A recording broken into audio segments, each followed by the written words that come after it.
주님을 사랑하고 그분께 순종합니까? 너희가 나를 사랑하면 나의 계명을 지키리라. 요한복음 14장 15절. 주님은 절대로 순종을 강요하지 않으십니다.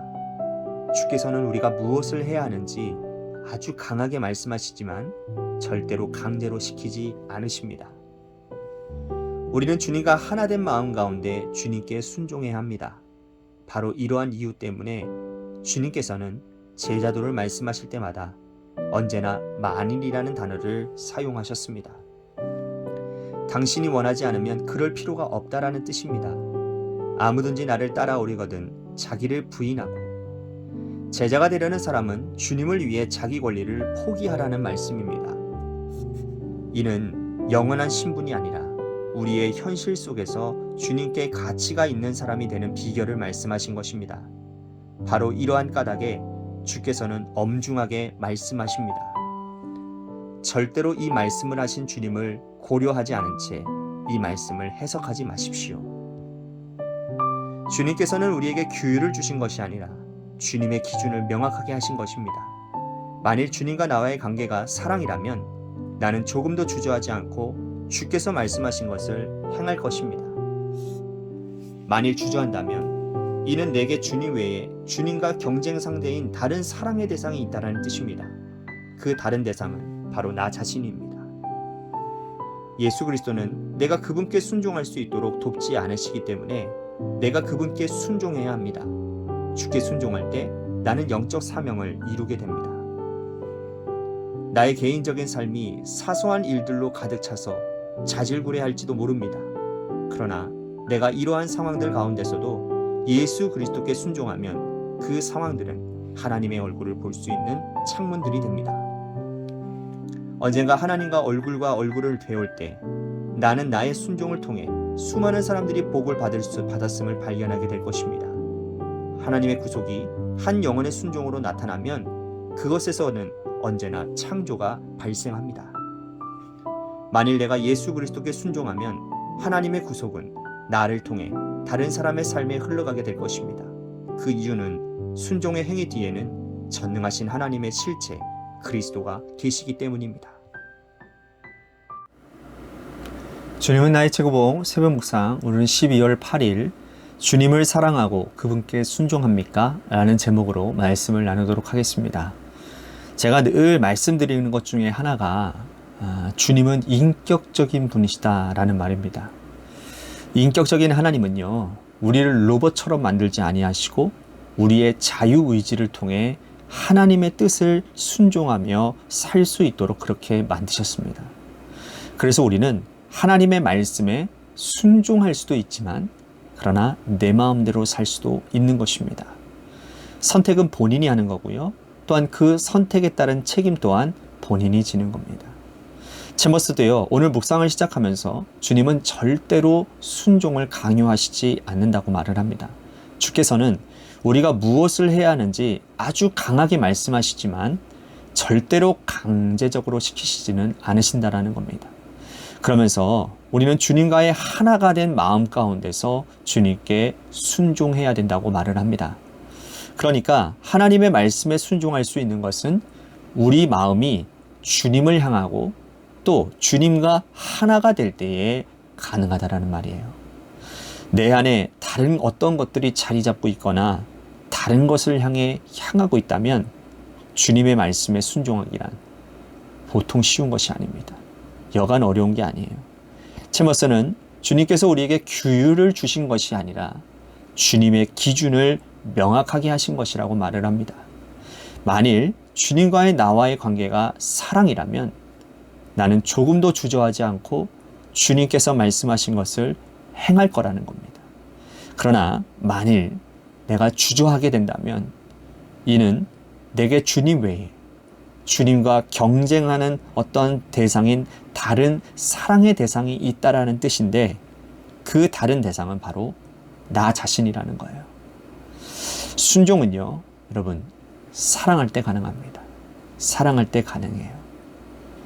주님께서 우리를 인격적인 존재로 만드신 것은 바로 우리와 사랑의 관계를 맺기를 원하시기 때문입니다.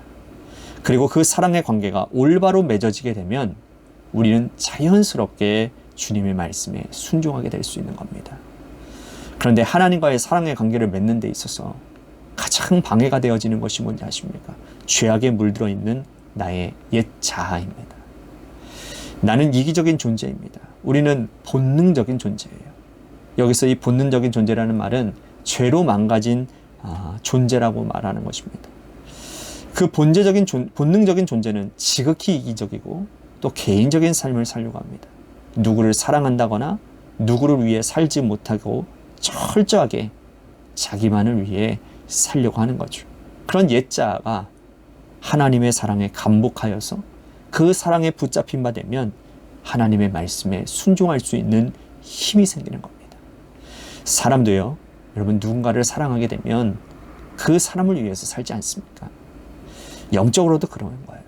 하나님을 사랑하면요, 하나님의 말씀대로 살게 됩니다. 사랑하면 순종하게 된다는 말이에요. 그런데 여러분, 그 반대의 경우도 가능합니다. 무슨 말이냐면 순종을 통해 사랑의 관계가 회복되기도 한다는 거예요. 디모스는 예수 그리스도께서 내가 그분께 순종할 수 있도록 돕지 않으시기 때문에 내가 그분께 순종해야 한다라고 말을 합니다. 그러니까 주께 순종할 때 나는 영적 사명을 이루게 된다고요. 그러면서 나의 개인적인 삶이 사소한 것들로 가득 차서 자질구레해질지도 모르는데, 그럼에도 불구하고 내가 예수님께 순종하면 그 상황들은 하나님의 일부를 볼 수 있는 창문이 된다는 거예요. 그러니까 여러분, 힘들고 어려운 상황에서도요, 주님 말씀 순종하면요, 그 순종을 통해서 우리는 하나님의 얼굴을 보게 된다는 겁니다. 그리고 그렇게 주님을 뵙게 되면요, 우리는 그 주님과의 사랑의 관계로 들어가게 되는 거예요. 그리고 순종이 사랑으로 가게 되는 길인 것을 경험하게 되는 것이죠. 다시 한번 말씀드립니다. 사랑하면 순종이 일어나고요, 순종하면 사랑하는 마음이 생깁니다.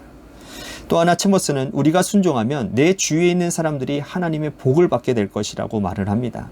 우리가 언젠가 하나님의 얼굴과 우리가 하나님과 얼굴을 배울 때가 올 것인데, 그때 나의 순종을 통해 수많은 사람들이 복받았음을 발견하게 될 거라는 거예요. 여러분, 상상만 해도 참 복된 일 아닙니까? 기분 좋은 일 아니에요?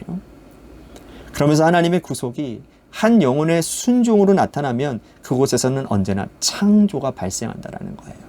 만일 내가 예수님께 순종하면 하나님의 구속을 나를 통해서 다른 사람들의 삶에 흘러 들어가게 될 거라는 거죠. 그리고 그 이후에는 순종의 행위 뒤에는 전능하신 하나님의 실체, 곧 그리스도가 되시기 때문이라는 겁니다. 여러분, 우리가 순종할 때 구원의 역사가 나타난다는 말에 도전이 되지 않습니까? 내가 하나님의 뜻대로 순종하며 살면 그 모습이 내 주위에 있는 사람들에게 도전이 되고 은혜가 됩니다. 세상 사람들도 하나님의 형상으로 지음받은 잃어버린 주님의 자녀들이기에 마음 깊은 곳에, 그리고 본능적으로 하나님의 사랑을 갈망해 있습니다. 그런 그들에게 하나님의 뜻대로 살아가는 모습은 삶에 나아갈 방향이 되어지고 어두움을 밝혀주는 빛이 될 것입니다. 그래서 그러한 삶, 하나님의 뜻대로 사는 순종의 모습이 그들에게는 주님께 나아올 수 있는 계기가 될 수 있다는 겁니다. 사랑하는 성도 여러분, 오늘 묵상 제목처럼 여러분들에게 질문을 하며 오늘 묵상을 좀 마무리하고 싶습니다. 여러분들은 주님을 사랑하고 그분께 순종하고 계십니까? 또 그렇게 사시기를 바라겠습니다. 그래서 여러분들의 삶에도 주님의 사랑이 가득하고, 그런 여러분들의 삶 때문에 여러분들 주위에 있는 사람들이 주님을 발견하고 주님 앞에 나아오는 귀하고 복된 역사가 있는 아름답고 복된 삶이 되시기를 주님의 이름으로 간절히 축복하겠습니다. 아멘.